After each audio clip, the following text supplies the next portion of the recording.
एक बार फिर स्वागत है आप सभी का आपके अपने YouTube channel Krishna study portal पर।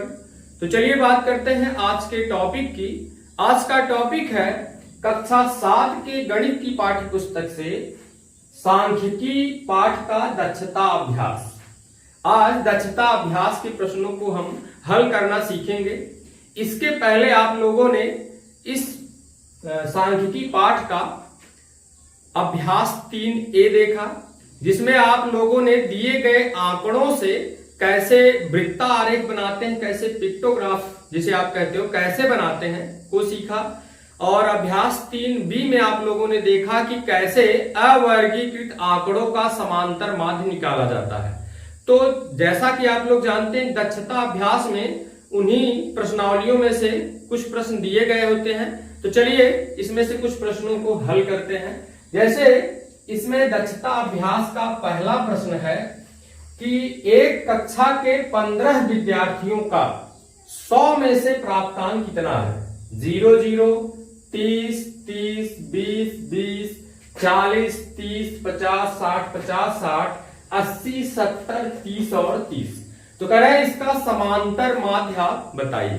तो इस तरीके का प्रश्न आप हल कर चुके हैं, फिर भी रिवाइज करने के लिए एक प्रश्न और देखिए इसमें।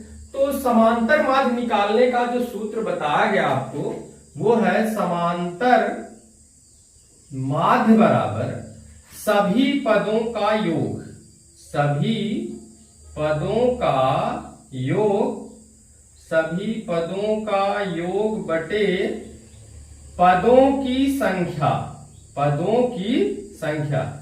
माने अगर समांतर माध्य निकालना है तो जितने पद दिए हैं सभी पदों का आप योग कर लीजिए और पदों की संख्या से उसमें भाग दे दीजिए।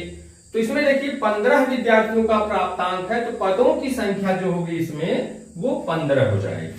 तो सभी पदों का योग करना है तो निकाल लीजिए, तो हो जाएगा समांतर माध्य बराबर सभी पदों को जोड़ लीजिए। 0 0 30 फिर 30 20 20 40 फिर 30 फिर 50 60 50 60 फिर 80 70 और फिर प्लस 30 और फिर प्लस 30।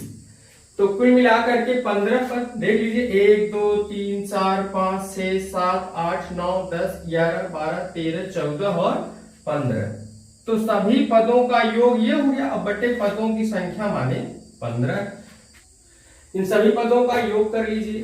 3 3 6 2 8 8 2 10 10 4 14 14 3 17 17 5 22 22 6 28 28 5 33 33 7 40 40 8 48 48 और 6 54 और 54 और 6 60। माने ये कुल मिला के ऊपर वाला हो जाएगा 600 और ये हो जाएगा 15। तो 600 में अगर 15 का भाग देंगे तो 15 चौका 60, एक 0 बचेगा 40। तो उनका जो औसत प्राप्तांक हुआ वह है 40। तो चलिए इसके दूसरे प्रश्न को देखते हैं, क्वेश्चन नंबर 2 को। क्वेश्चन नंबर 2 में लगभग इसी तरीके का प्रश्न है। उसमें 10 बालिकाओं का भार दिया है। प्रश्न संख्या 2 में 10 बालिकाओं का भार दिया है, उसमें उनके भार का समांतर माध्य निकालना। तो जैसे इसमें आपने सभी पदों को जोड़ करके पदों की संख्या से भाग दे दिया, ठीक उसी तरीके से उसमें सभी बालिकाओं के भारों का योग कर लीजिए और उनमें बालिकाओं की संख्या से भाग दे दीजिए। तो चलिए चलते हैं इसके प्रश्न संख्या 3 पर। प्रश्न संख्या 3 में दिया है कि 50 विद्यार्थियों के भार किलोग्राम में दिए गए हैं और इनके भार का समांतर माध्य आपको ज्ञात करना है। तो इसमें देखिए ये सारणी बनी हुई है, इसमें 40 किलोग्राम के 4 विद्यार्थी, यहाँ ये बारंबारता दी गई है। तो यहाँ 40 के सामने 4 है, इसका मतलब है कि 40 किलोग्राम के 4 विद्यार्थी हैं। 42 किलोग्राम के 12 विद्यार्थी हैं, 43 किलोग्राम के 18 विद्यार्थी हैं, 44 किलोग्राम के 10 विद्यार्थी हैं और 45 किलोग्राम के 6 विद्यार्थी हैं। अगर इन सबका योग कर लें तो आएगा 50, जो कि 50 विद्यार्थियों का इसमें दिया गया है। और फिर देखिए अब ये यक्ष है, भार जो दिया गया वो यक्ष है, बारंबारता यफ है, तो इसमें यक्ष गुणे यफ में 40 का गुणा 4 में करेंगे तो 160, फिर 42 का गुणा 12 में करेंगे तो 504, फिर 43 का गुणा 18 में करेंगे तो 774, 44 का गुणा 10 में तो 440 और 45 का गुणा 6 में करेंगे तो 270 आएगा। और इन सबका अगर योग करें तो वो आएगा 2148।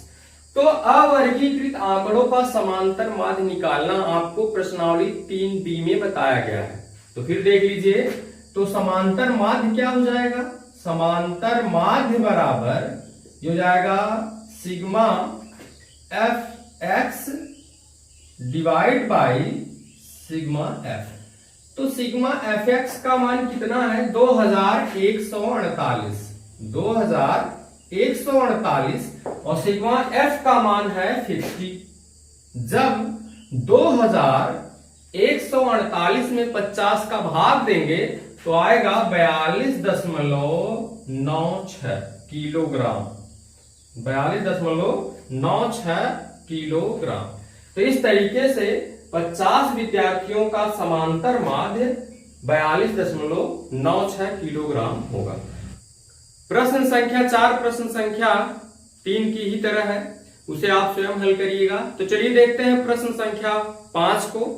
प्रश्न संख्या 5 में कह रहा है कि किसी क्षेत्र के एक वर्ष का विभिन्न खाद्यान्नों का उत्पादन इस तरीके का है, जैसे मक्का का उत्पादन 4 लाख टन में है, ये जो दिया गया है ये सब लाख टन में है। मटर का उत्पादन 4 लाख टन है, चना का 6 लाख टन है, गेहूं का 10 लाख टन है, धान का 12 लाख टन है। इन आंकड़ों की सहायता से आपको पिक्टोग्राफ बनाना है, जिसे आपको प्रश्नावली 3A में बताया जा चुका है। तो चलिए इसे देखते हैं। देखिए, किसी भी आंकड़े से अगर आपको वृत्तारेख या पिक्टोग्राफ खींचना है तो आपको सबसे पहले उसमें चाहिए त्रिज्यखंड के कोण की माप। तो त्रिज्यखंड के कोण की माप निकालने का जो फार्मूला है वो ये है, त्रिज्यखंड के केंद्रीय कोण का जो माप होता है वो बराबर होता है संगत आंकड़ा बटे कुल आंकड़ा गुणे 360।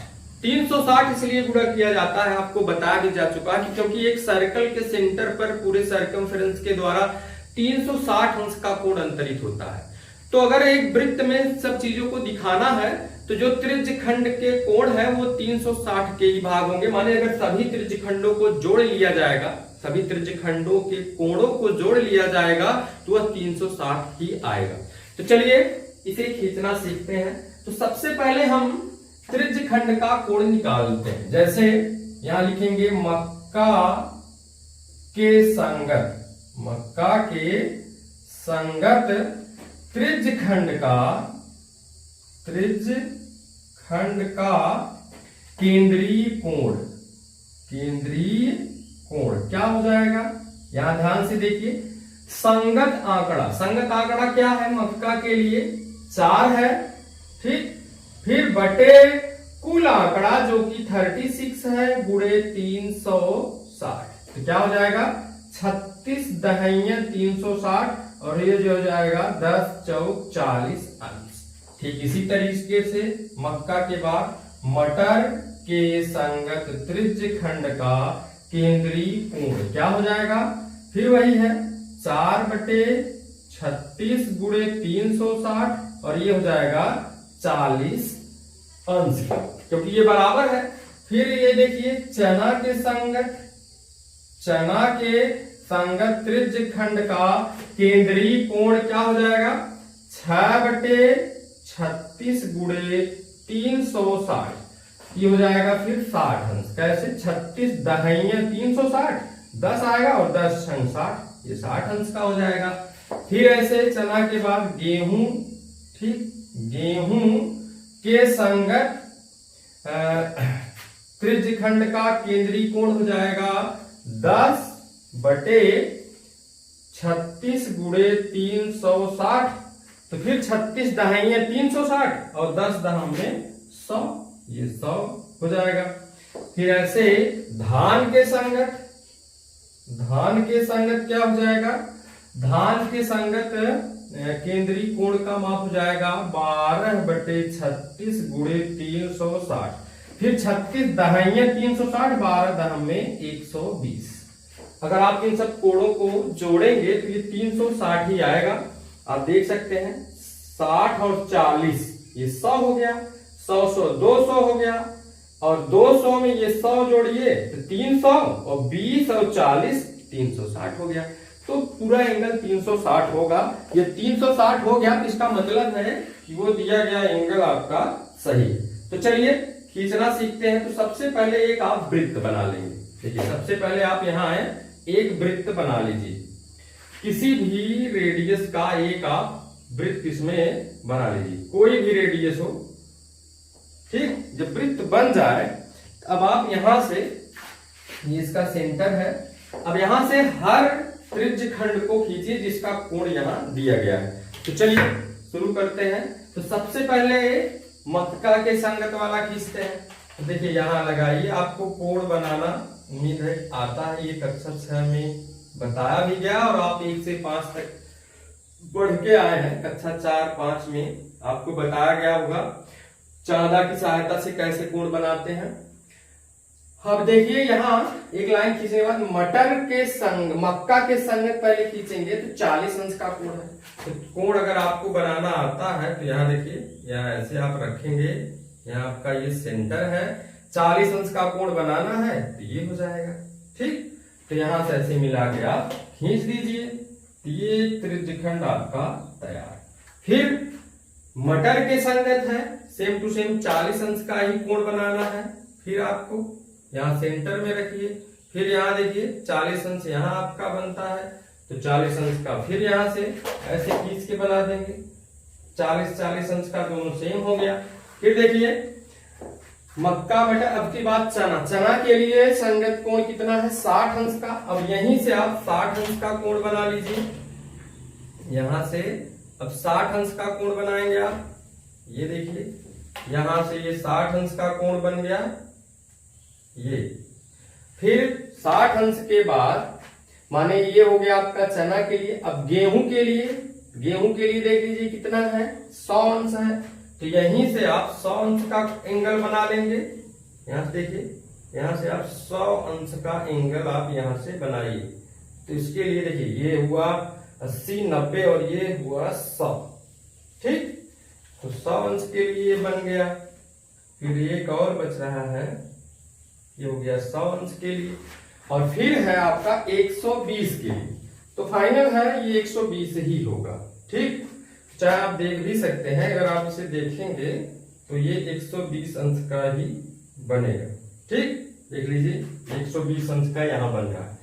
तो सबके संगत अब एंगल का मान रख दीजिए, ये 40 अंश का है, ये भी 40 अंश का है। ठीक, ये है आपका फिर 60 अंश का, ये 40 ये 60 अंश का है। और ये फिर है आपका 100 अंश का, और ये है आपका 120 अंश का। अब इसका नाम लिख देते हैं। ये हो गया मक्का के लिए।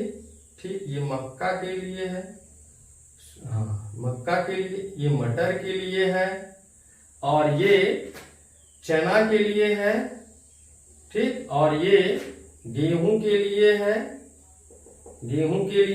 और ये फिर हो गया आपका धान के लिए। ठीक, तो इस तरीके से इसका जो वृत्तारेख है, पिक्टोग्राफ, वो आपके सामने है। अब इस आंकड़े को देख करके आप बता सकते हैं कि सबसे ज्यादा उत्पादन किस चीज का हुआ है। जिसका एंगल ज्यादा है उसका उत्पादन ज्यादा है। तो इसका जो अगला प्रश्न है, प्रश्न संख्या 6, वो भी ठीक इसी तरीके का है। आप उसे स्वयं हल करेंगे। तो चूंकि इसमें से कुछ प्रश्न पहले बताए जा चुके हैं, इसमें से हर प्रकार के प्रश्नों को इसलिए हर प्रकार के प्रश्नों में से एक प्रश्न को सिलेक्ट किया गया। उम्मीद है आप लोगों की समझ में आया होगा। अगर ये आपको वीडियो अच्छा लगा हो तो आप अन्य विद्यार्थियों तक शेयर करिए। Thank you.